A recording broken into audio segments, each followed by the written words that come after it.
Hello and welcome to Minter Dialogue, episode number 506. My name is Minter Dial and I'm your host for this podcast, a proud member of the Evergreen Podcast Network. For more information or to check out other shows on the network, please visit evergreenpodcast.com. So this week's interview is with Scott Sandland.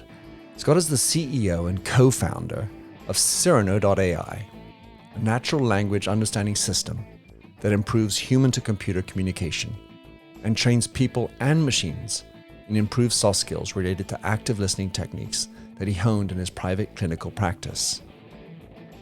Given Scott's ambition to improve AI's ability to hold more meaningful conversations, I had to investigate. In this conversation with Scott, we discussed the story and evolution of Cyrano, the challenges of making more meaningful conversation with AI, and his ambition to build a digital therapist that can be given freely to every at-risk teen in America. You'll find all the show notes on minterdial.com, and if you have a moment, go over and drop in a rating and review, and don't forget to subscribe to catch all the future episodes. Now for the show. Scott Sandland, I am thrilled to have you on my show. It's not very often I get somebody who is probably geekier, deeper, and more embedded in this topic of empathy and AI. You are the co-founder of Cyrano.ai, beautiful name, long nose and all. And in your own words, Scott, how would you like to describe who you are? Who are you? Wow, that's a much deeper, bigger question than I expected us to start with. That's good. So I am the co-founder of Cyrano.ai, as you said, and my background is in mental health. I would say when you talk about who am I am a disruptive innovator, but I do it with the KPI of how many people are we helping. So I think that high level, big snapshot, that's me. I'm disruptive and trying to help people. And you're based out in California, down in the South there, enjoying some fine climate. That's what I know. So that's where you're piped in from. I'm in London. So you are also known for being a rather young hypnotherapist. So tell us about the hypnotherapy. Sure. Yeah. So I was the world's youngest hypnotherapist for a couple years in a row. The International Medical and Dental Hypnotherapy Association recognized me as the world's youngest for a few years there. And I just found it early, 18. Mm-hmm. So I was quite young. I was going to college. I was a water polo player. And the long story short of it is I got hurt. Opiates don't work well on me for whatever reason. I'm just one of those people that I have a very high opiate tolerance for pain control. So I could get very, very high off those pills and the medication, but it wouldn't make me feel good, right? It would just make me useless as a person. So the net of that whole thing was I ended up trying everything. And towards the end of the list was hypnotherapy. Tried it completely skeptically. But out of desperation, just went in on a flyer, and it worked better than anything. You know, I felt relief for the first time at that time it'd been over a year since I had felt comfortable, and it fixed things better than anything else. And so I started learning it for myself. I started working with friends of mine, just sort of organically, which is probably not wise, but I was 18. And my friends were curious what it was happening and why it was working. And they were athletes too, so they had chronic injuries. And so I started helping them, and helping people just started feeling good. And so one thing led to another. And shortly thereafter, I was taking classes and getting certified. A beautiful story. My brother-in-law, water polo player from out west as well. Hypnotherapy, as opposed to these opioids, I'm wondering if there's a link, a sort of non-correlation between, if you aren't good on opioids, you might be more predisposed to hypnotherapy. Is there any research about that?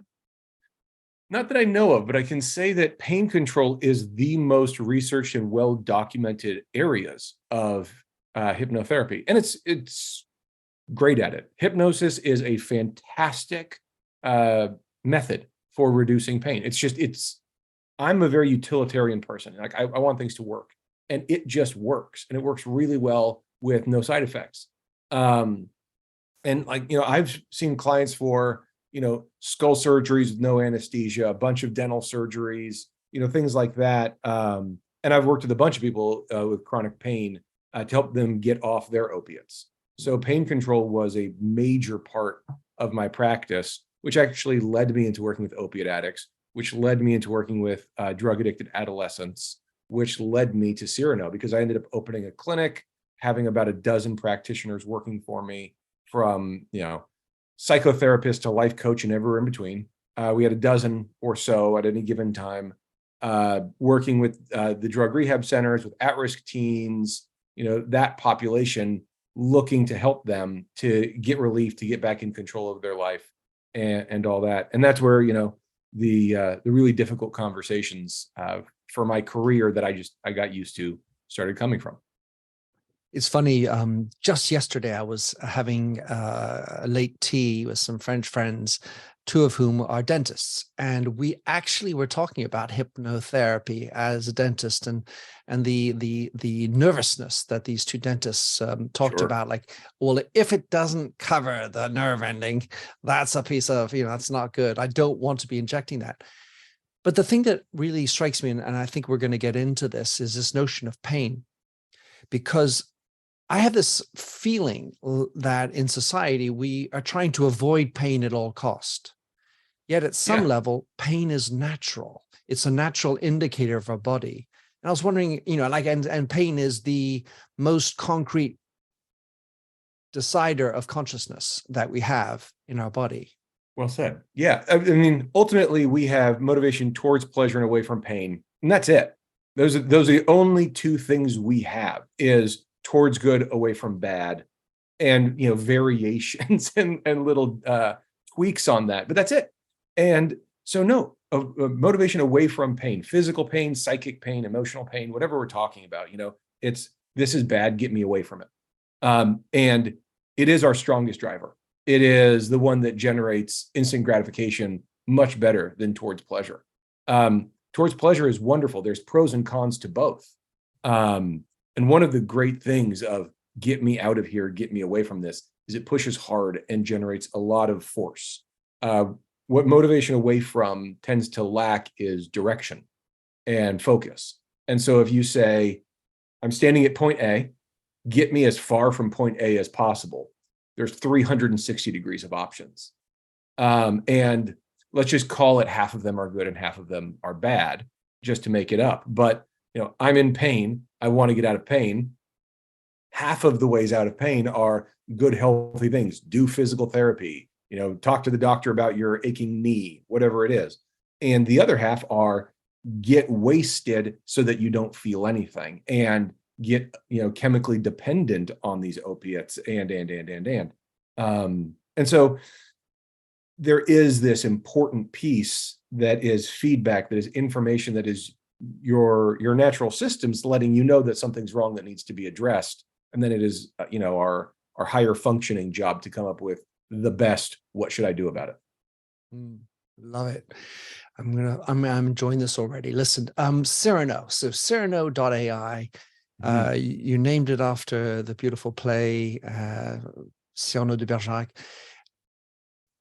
bringing into this notion of democratizing and getting therapy specifically into teen suicide therapy, Yep. but also for helping creating conversations. And I wanted to ask you about your purpose, because I love purpose-driven companies.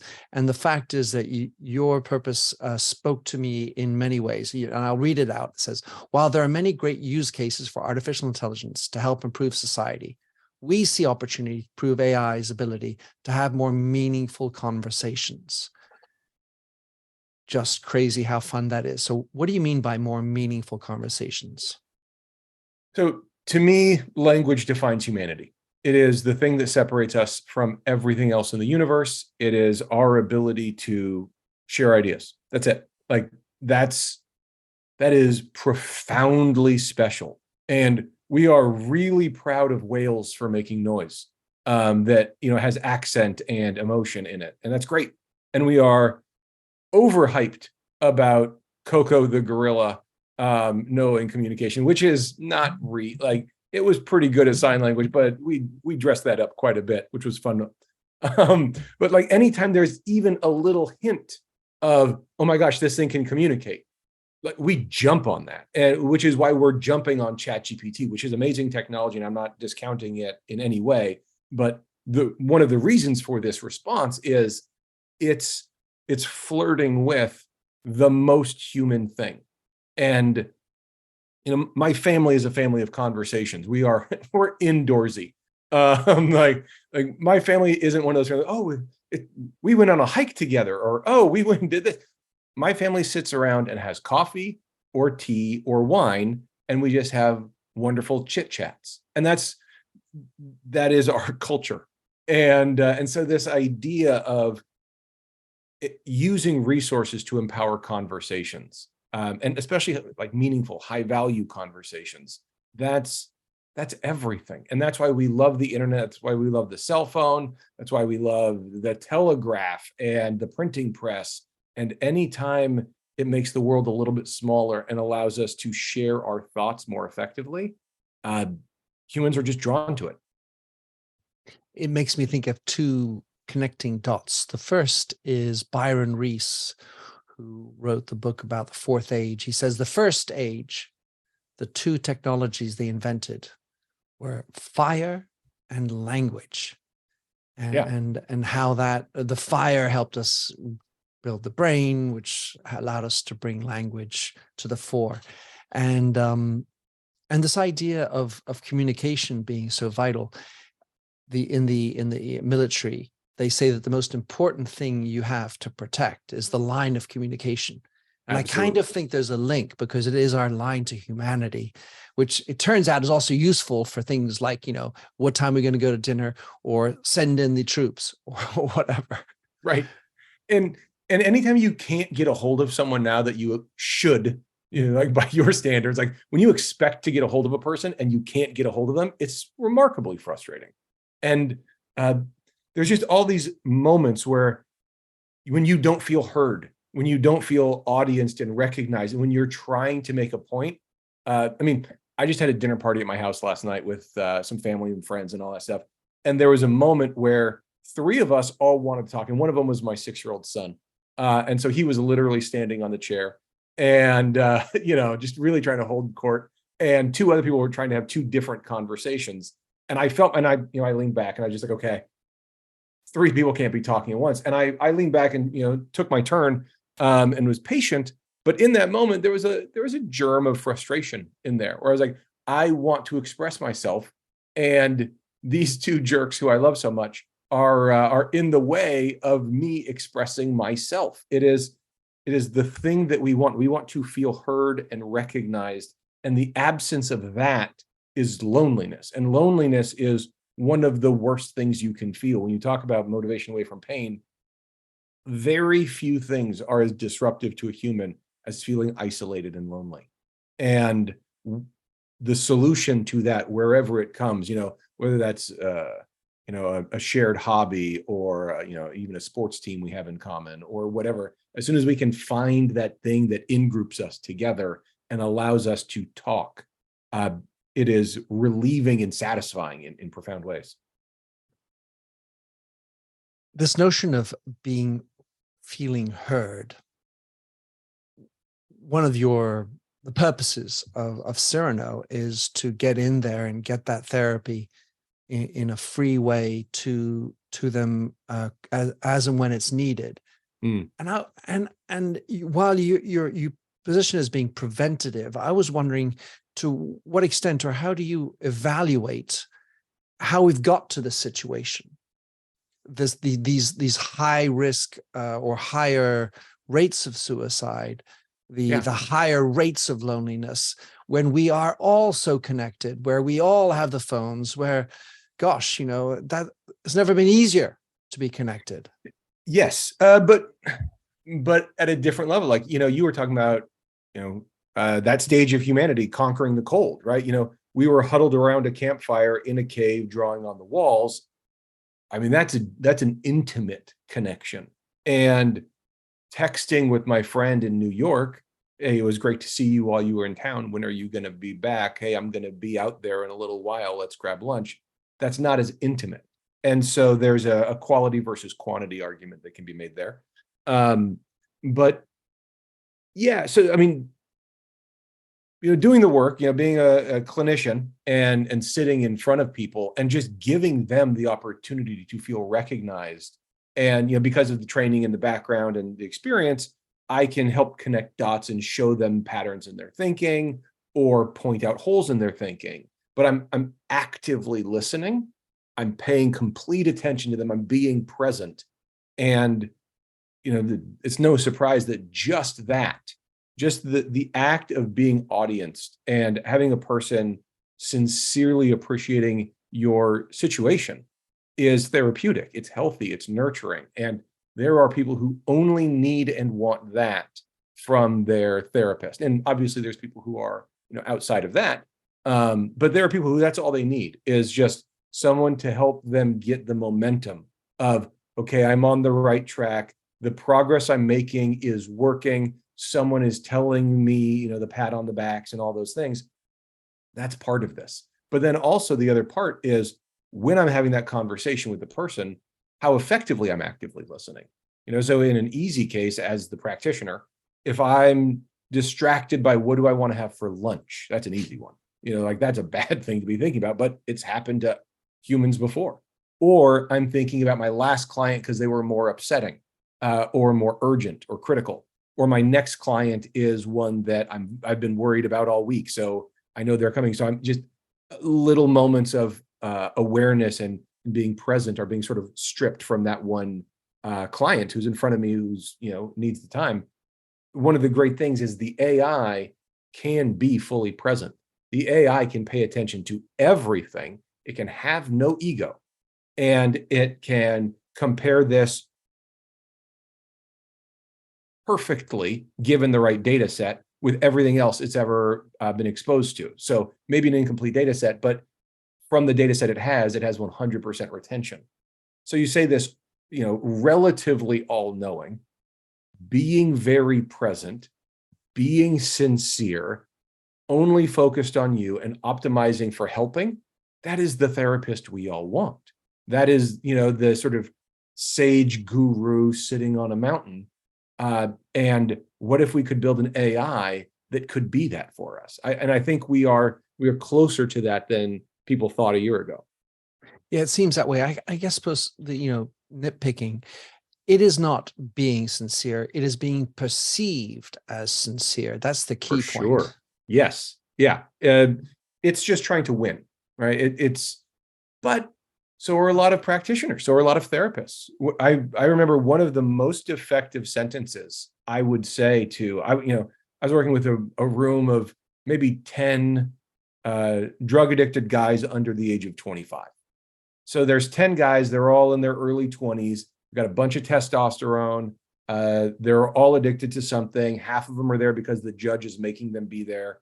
And one of the most effective things I could say to that group was, I don't care about any of you. And, it's just sort of a state break, the pattern interrupt where they're used to people holding their hands and saying, look, we all love you and we want you to get better. We care. And I was the guy who said, look, you are all strangers to me. And if one of you relapses today, I am going to have a snack and move on with my life. I don't care. But I want to help you get better. And I'm here to help you get better. And I'm going to try as hard as everybody, but I'm not going to care. I'm just going to be a guy who knows answers. And if you want answers, I'll share them. And to a certain group of the subset of that population, that's what they needed. They needed someone who wasn't going to care about them. They needed somebody who was dispassionate and candid. And I was able to say, that's a really effing bad idea. And if you want to do it, okay, I'm not going to try to stop you, but I am not going to pretend like it's an okay idea. And so sincerity, I think, I'd get rid of the word sincerity. I'd rewrite it with the word congruence.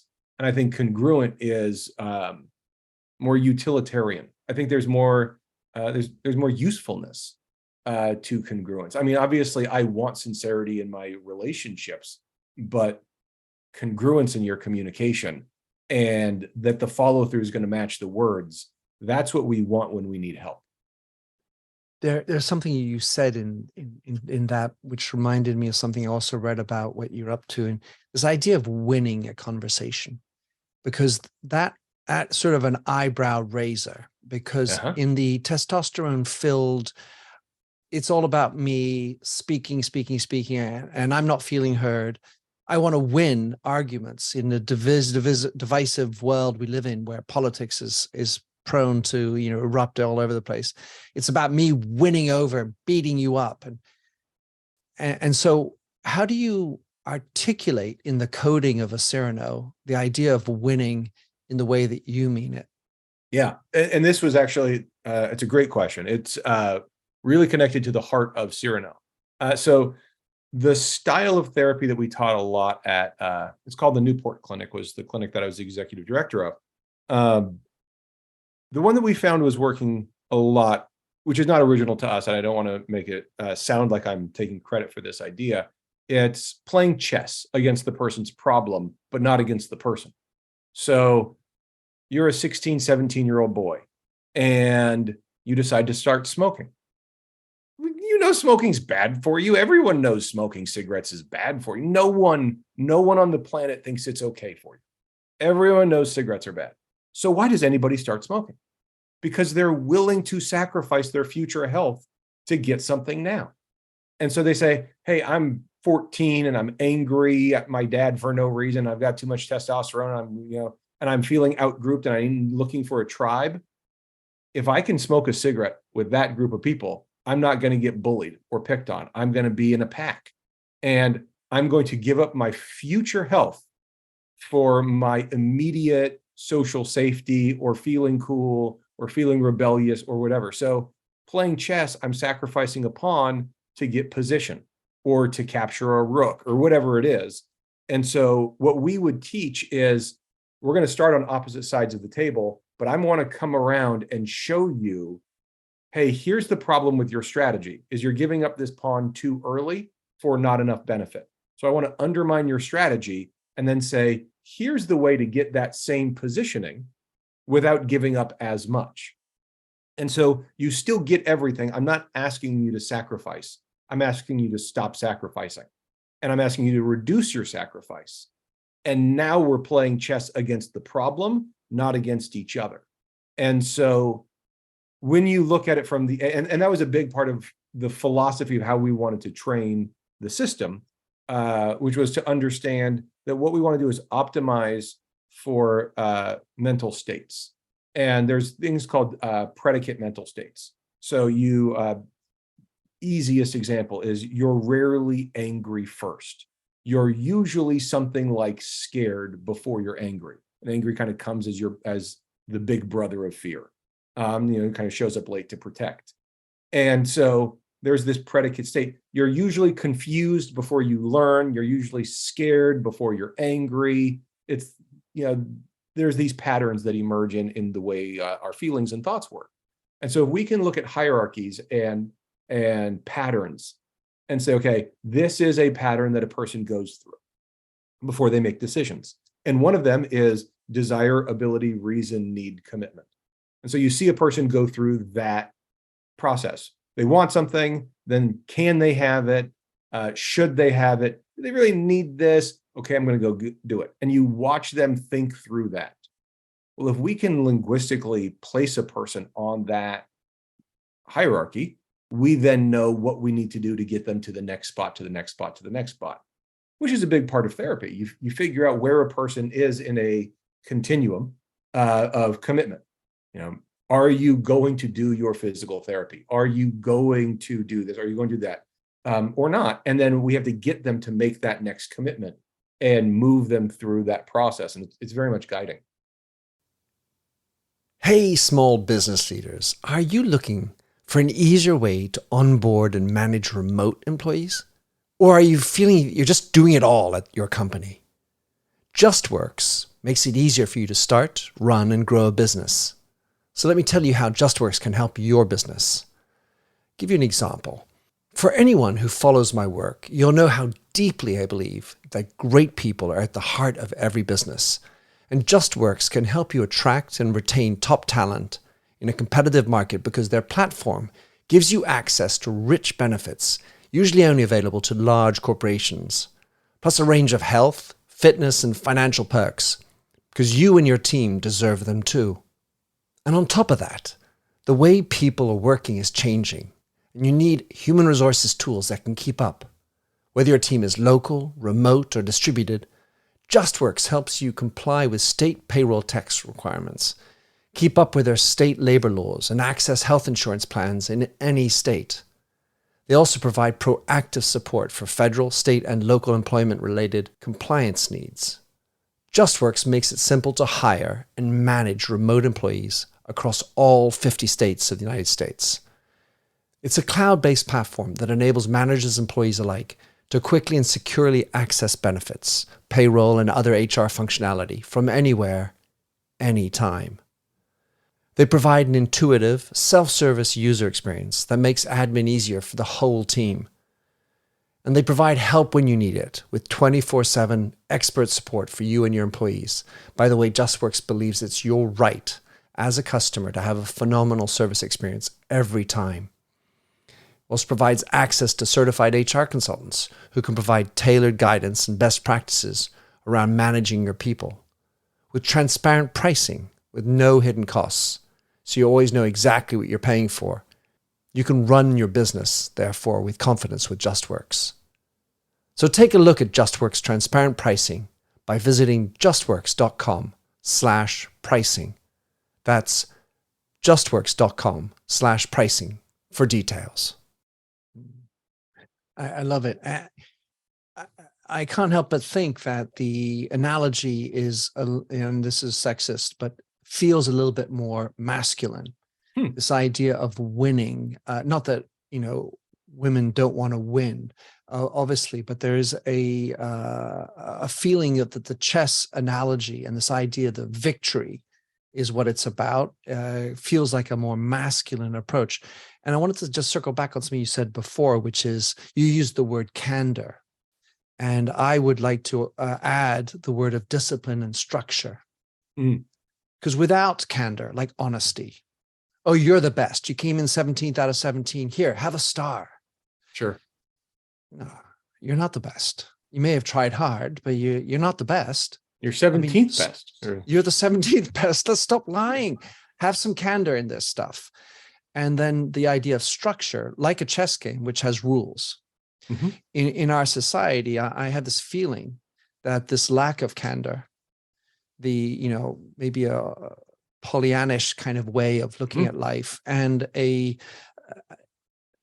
maybe a parenting issue of not knowing how to put down rules and boundaries, has also brought us to this level of unhappiness and mental health.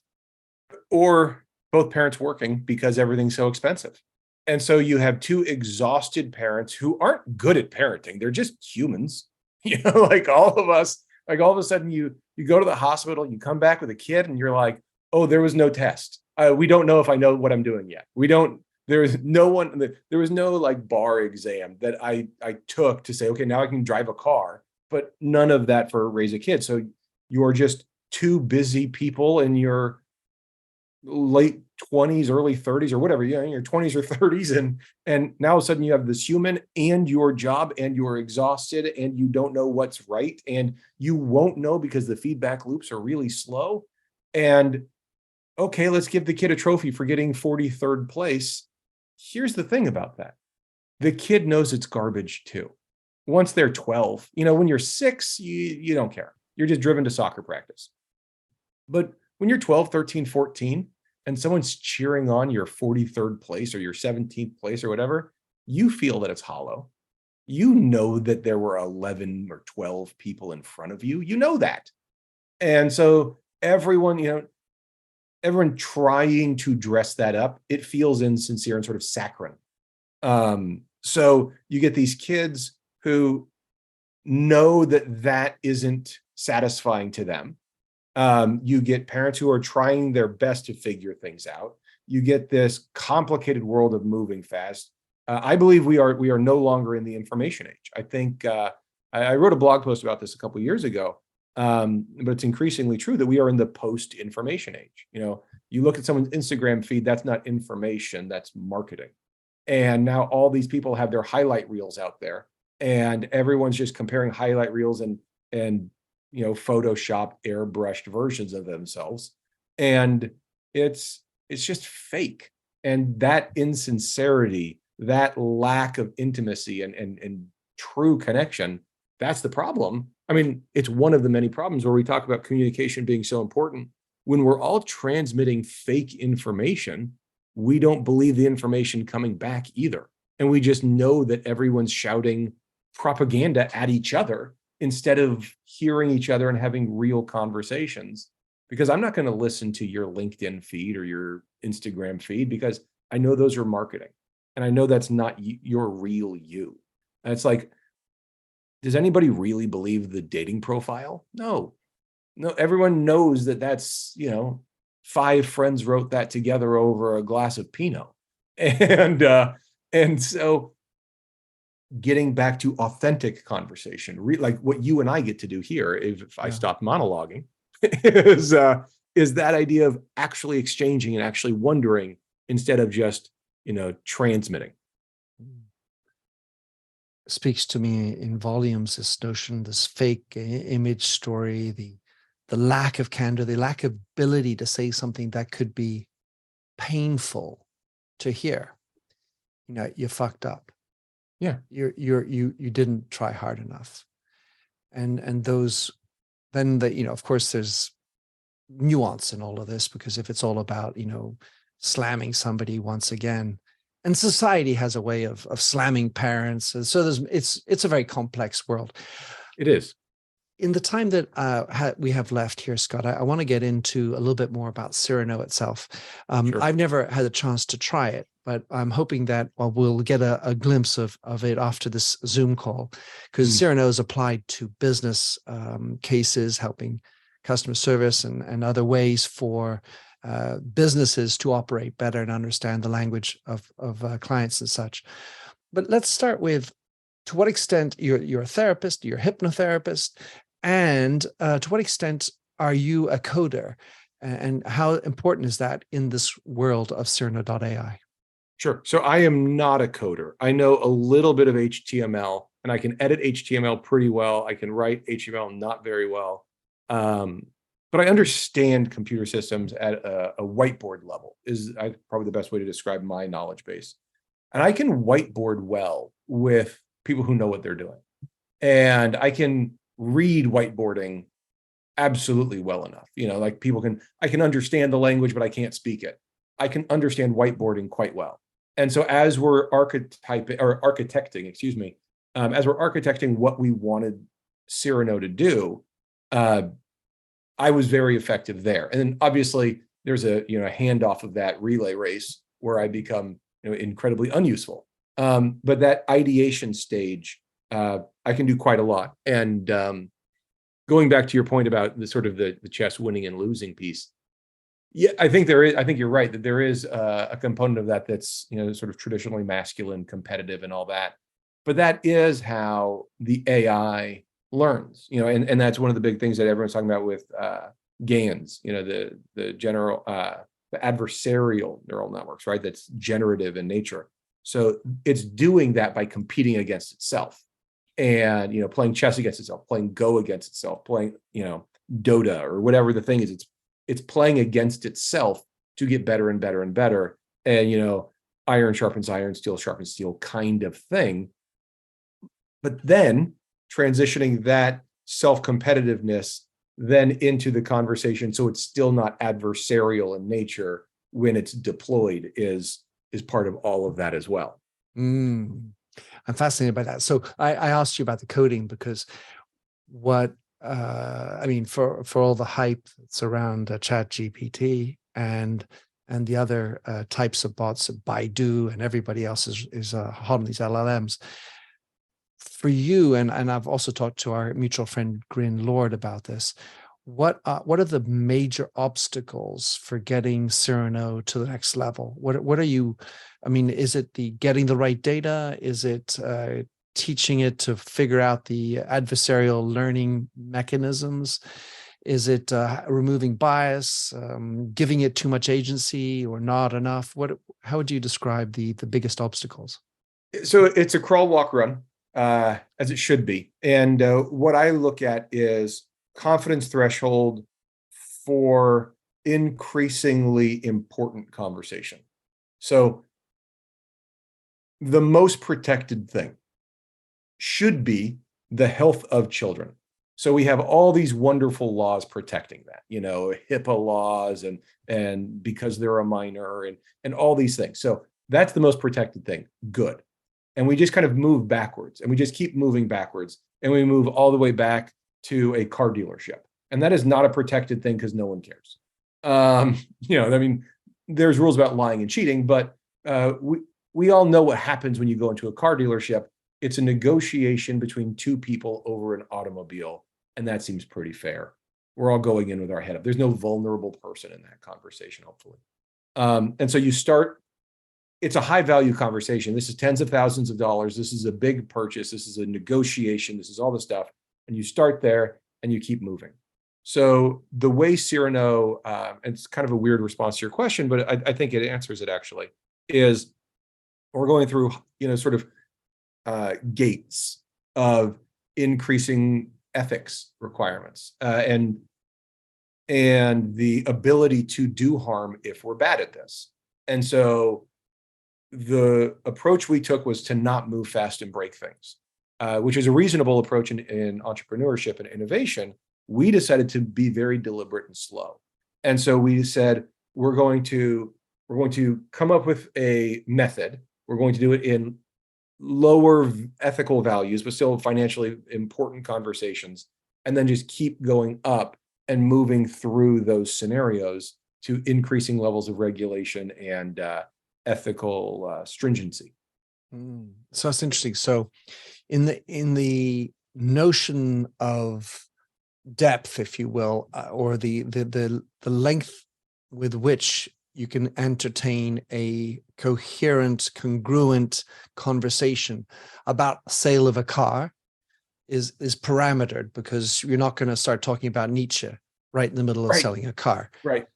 Yet, for having done many conversations with bots that are attempting to be more and more appropriate, getting stronger, I can see how quickly it goes barmy, because whether it's the chaotic mind of brains or my own brain, it very quickly goes down. So that presumably within this, you have the ethical ideas, then the branch net decision-making processes.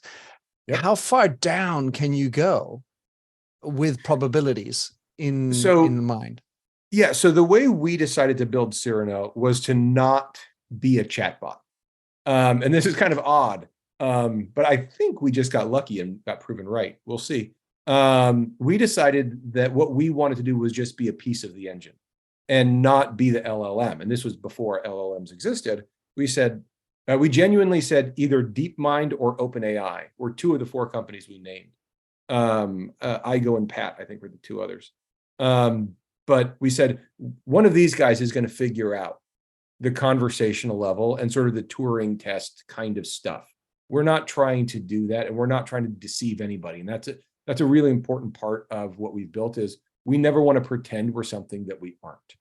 And some guys just tried to do a peer support app with ChatGPT and tried to be deceptive about it. And that was a huge fundamental problem in what they did. As soon as you're trying to be deceptive, you're wrong.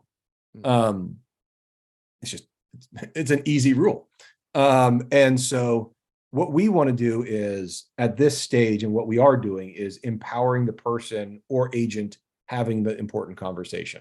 So we tell the car dealership, say this, not that. We tell the real estate agent, say this, not that, during a listing presentation. Say this during a showing. Say this if things go bad and you need to de-escalate. So we're telling a human what to do about the person, but we're not telling them how to do their job. We're just telling them, hey, here's what you need to pay attention to in prompting this person. them. Yeah. And just very bullet point, plain English. Just do this, not that. Like, very easy to read.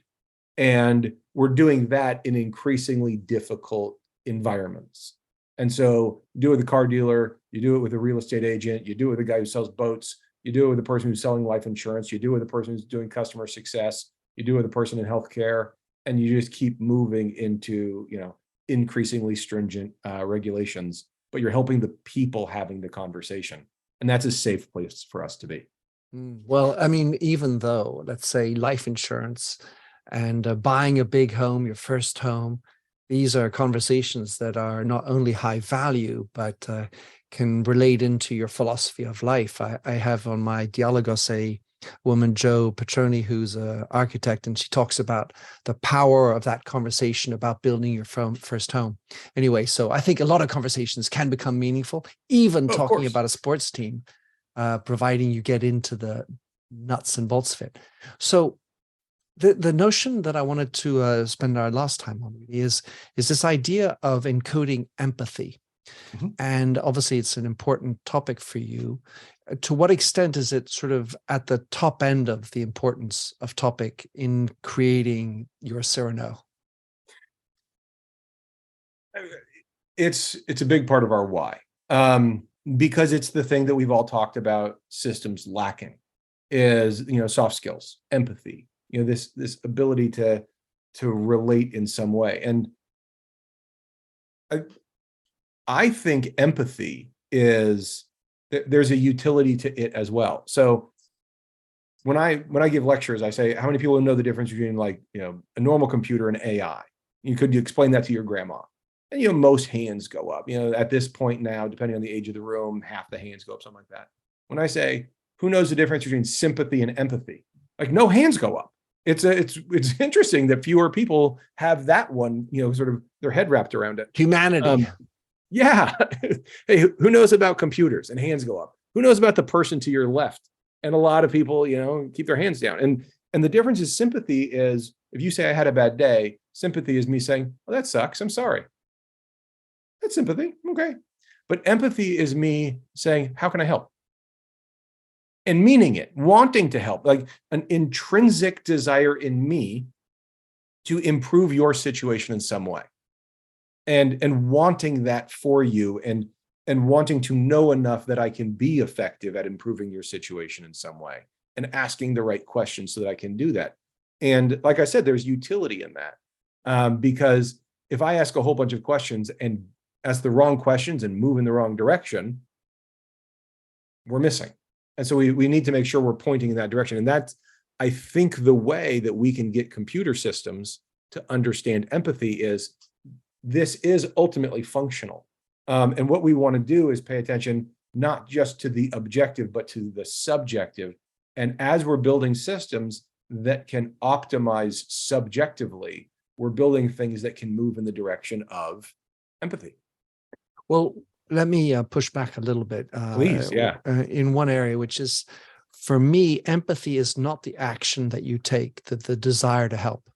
Mm-hmm. The initial idea for me of empathy is merely understanding why something happened and how it makes you feel. Then the action, this is important with regard, as far as I'm concerned, with the computer, is the intention. Mm-hmm.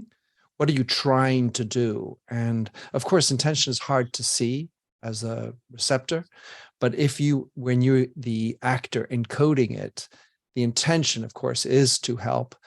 Then I can understand that. But I really look at back to the initial question of feeling heard. I think that our gap in society is our inability to listen, which Agreed. Basically means an inability to understand. And if when I went to university in America, I studied women's studies, and one of the books that really just turned me upside down was You Just Don't Understand: Men and Women in Conversation. And this idea was that Dr. Deborah Tannen wrote a great book well before Venus and Mars one, is that when you hear a problem, we jump in, I want to fix it. And we think that's what everyone's looking for. But that's the masculine approach. I want to help. Whereas actually, my husband, I only wanted to complain to you and just listen. Right. I just want to think out loud, and I want to process this information, and I want you to ask gentle probing questions, and then say, "Oh, so what do you think you should do? What do you think you should do? What are you looking for?" And then the person arrives at their own conclusion. I do this with my wife all the time, where I will actually say out loud, "Wait, stop trying to fix this and just listen." And she goes, "Oh, sorry, got it." And because she came from consulting, and so she's been trained to, when someone tells you a problem, figure out how to fix it fast.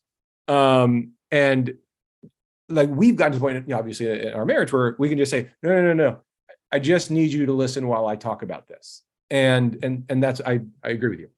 Yeah, so it's very meta. But going back to this idea, this notion of encoding empathy, Mm-hmm.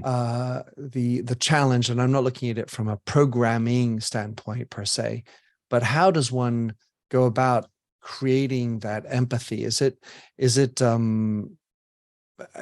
in a constant receptive mode, like Eliza, asking more, why are you feeling that? Why are you saying that? I think the number of conversations I've had with people working in this, I'd be interested to hear what you think are the obstacles to encoding empathy into Cyrano. So yeah, there is that, like, sort of Rogerian therapy where you get to ask like 8 questions over and over, like, and how did that make you feel? And what was that like for you? Oh, and how did that make you feel? And that sort of lazy cliche therapist, Rogerian stuff. Yet I would say, Scott, better than a lot of human beings on this earth. Right, which is why it became a movement, is just, here's some simple rules. Just reflect back to them, and without adding anything. And that's the idea of being client-centered, is I'm just going to reflect back and ask questions that aren't leading. So non-leading questions and just letting you go. But I would say, when we're talking about adding empathy, I think there's a presupposition that goes into it, which is, I presuppose what you want to be. And maybe I asked you explicitly, but what do you want to be instead? So you say, I'm hungry. And I say, okay, well, if we do the lame dad joke, hey, hungry, I'm dad, what do you, but I'm hungry. To me, that implies you want to be not hungry anymore. You want to be satiated and full. And sometimes the opposite of your complaint is the right answer. I'm hungry, I want to be full. But that's an easy one. When it's, I'm frustrated, what do you want to be instead of frustrated? And having a system understand at a vector level, at a mathematical level, is really where this has to go, is I'm currently X, I want to be Y, and the path to get from X to Y is this. And it's probably not a straight line. And so we think about, okay, I'm grieving, I'm sad, I'm lonely, I'm isolated, I'm this less than negative feeling, whatever that is. And I want to be confident, happy, peaceful, whatever this positive feeling is. Like I said, that's not a straight line, and it probably doesn't last 10 seconds to get from one to the other. There's a process there. And so if we can help AI understand, okay, when you're telling me your problem, how can I elicit specifically this emotion? And understand that when a person's asking for an outcome, they're usually asking for an emotion associated with that outcome.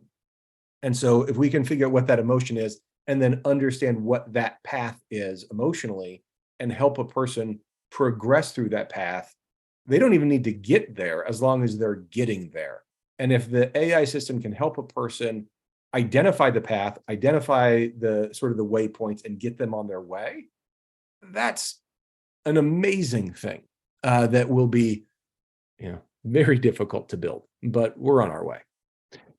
And in part of that, what I'm imagining, Scott, is this challenge of tagging, right, or coding, if you will, or allowing the computer to understand what is meant. Because let's say red, well, is a color, but it might be red, I'm blushing, red, I'm angry, and I read a book, and so many other different. Or I'm feeling blue. You can stick with colors and still stay confusing. Exactly. It's and so in this development of Cyrano, to what extent is this tagging notion one of the major complications? So the one I mentioned earlier, desirability, reason, need, commitment. This is one of the first ones we did. And this comes from motivational interviewing, which is sort of a subset of the newer waves of cognitive behavioral therapy. Is easy enough. It's not exactly right, but let's call it that. So motivational interviewing has this idea of desirability, reason, need, commitment. So then what we need to do is figure out what are the linguistic tells that allow me to understand that a person is at ability, but not at reason, or is using a lot of need, but not a lot of desire or ability, because sometimes you're at a different point in the process, and figuring out what the linguistics are of a person in this one. Do they use a little bit of, the first and the second and all the third, or do they use all three when they get to the third place? What's that look like? And so what we're paying attention to is not tonality or rate of speech or any of those. Those are great. Other people are doing those. We're not doing anything with facial features. Other people are doing those. That's all great. Paul Ekman's work is fascinating. What we're looking at is much more the actual words. I want to buy a car. I can buy a car. I should buy a car. I need to buy a car. I will buy a car. I'm buying a car. I bought a car. That's real easy to see the linguistic difference at sort of those stages, but finding the nuances of those. So desirability, reason, need, commitment, great. Confusion to learning, great. Scared to angry, great. We start finding these patterns of emotional processes that we go through and language that is associated with definitively this one, not that one, or with high probabilities, this one, not that one. And so we start finding that and understanding that there are these natural paths that we are predisposed to sort of navigate down, for better or worse, vicious and virtuous cycles that we all have. And that's the tagging and labeling that Cyrano is one of the companies doing that. And we're doing it sort of with our, lens, and other companies are doing it with more a sentiment analysis, which I think is, we're getting diminishing returns on the value of that. But there's other ones that are a lot like that are growing. And so the libraries of those grow. And once we get to a good enough number, we get to, like ChatGPT is for conversation and knowledge, but for soft skills and empathy. It's fascinating. This idea of the probability of a word meaning this. And I suppose the ideal is the computer ends up learning how to assess the probability itself, as opposed to you and compare it to. And also over time. So it's not just one sentence, because then we want to look at, over the course of this conversation, your trajectory in the conversation. Well, I've been loving this, Scott. Understanding how you're going about building Cyrano, because obviously you have the bigger dream, but we need to get there. And you mentioned that with, with your wife for the restaurant. So the execution, getting there. And of course, it'd be lovely if you had a computer that would understand my emotional expressions as well as my tonality and emoticons and everything, and knew everything. But shit, we're not artificial general intelligence. Right. Do you think AGI is, or, the classic question, is it out there? You a believer? How long? The answer I've been giving for a while, and I'm going to stick with it, is quantum computing plus 18 months. So as soon as we get to quantum computing, we really need that. Computationally, AGI is very, very heavy. And we're talking about like large language models and ChatGPT. ChatGPT is amazing, and it is a long, long, long, long, long way from AGI. There's just a bunch of stuff that under the hood, it's not even attempting to do, that are, requirements for AGI. And so I think computationally, we're going to need quantum computing to have something that's really, really there. And it also depends on your definition of AGI, but that's what I'm going to go with. It'll come. And I think because of guys like Sam Altman and people like that, at OpenAI. Yeah, the head of OpenAI. I think I'm really glad that he and Satya Nadella are talking to each other, the CEO of Microsoft. Those two guys being in charge of what's happening right there lets me sleep well at night.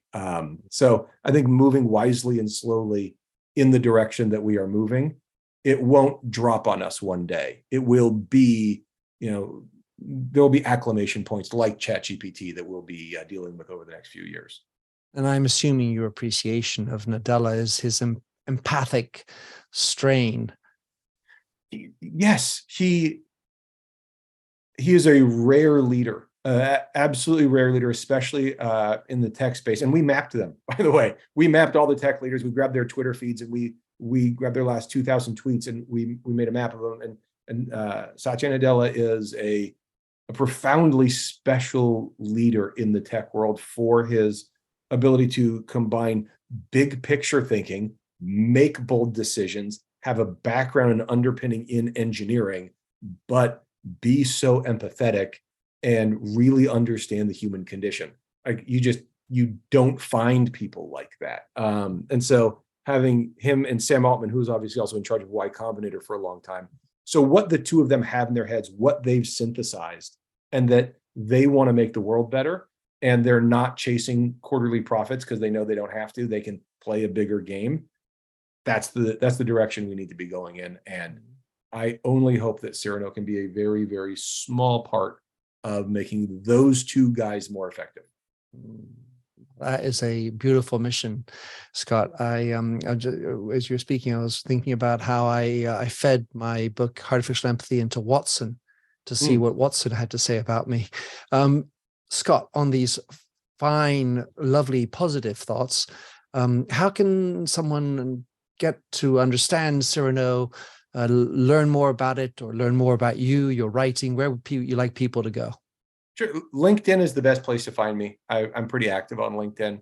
If you go to Cyrano.ai, great. We can set you guys up. Anybody who wants like a demo account for a couple of weeks just to play with it, we're happy to set up people. So it will give you a report on every single person in your email inbox. You will just get a report about how to be a more effective communicator with them. It's not a trick. It's not horoscopy. It's not trying to get you to take advantage of those people. It's really about lifetime value of that relationship. And we have a 2-week trial where people can get that on, hundreds of people in their inbox for free. That sounds very tempting. I'm going to take you up on that. Scott, thank you very much for coming on. Of course, my pleasure. Thanks for having listened to this episode of the Minter Dialogue podcast.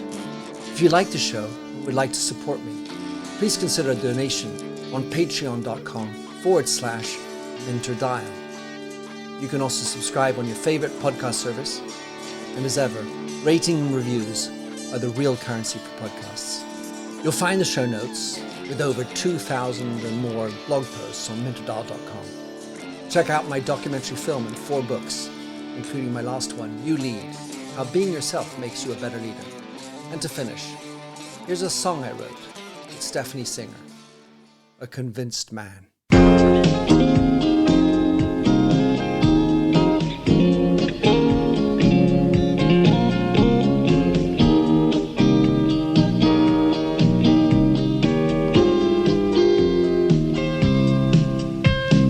I like the feel of a stranger tucked around me, precipitating the danger. To feel free, trust is the reason. Still I won't toe the line. I sit here passively, hope for your respect, anticipating the thrill of your intellect. Maybe I tell myself there's no use in me lying. I'm a convinced man, building an urge.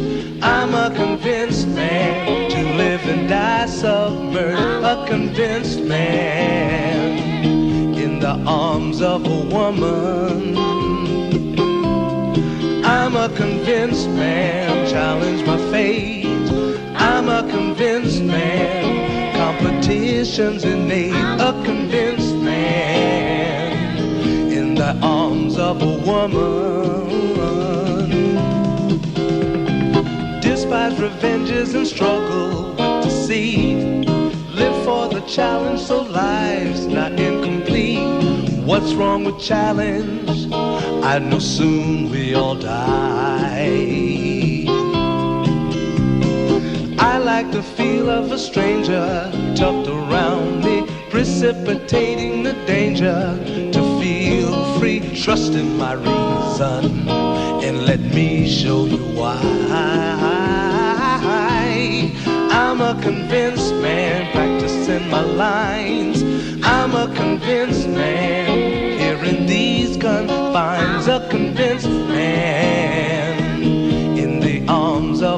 woman.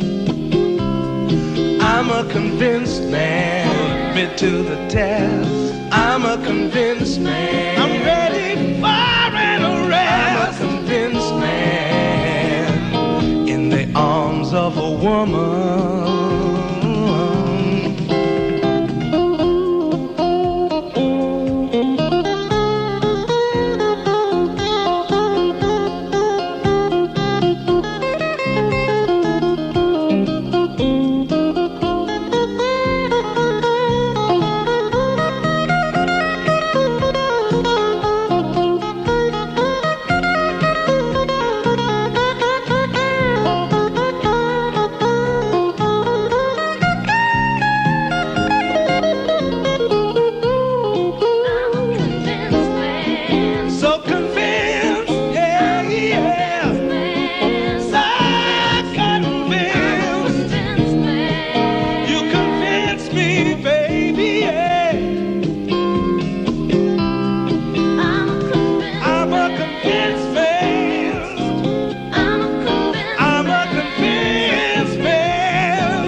Do you love news about LinkedIn, Indeed, Google, and just about every other recruitment tech company out there? Hell yeah. I'm Chad. I'm Cheese. We're the Chad and Cheese Podcast. All the latest recruiting news and insights are on our show. Dripping in snark and attitude. Subscribe today wherever you listen to your podcasts. We out.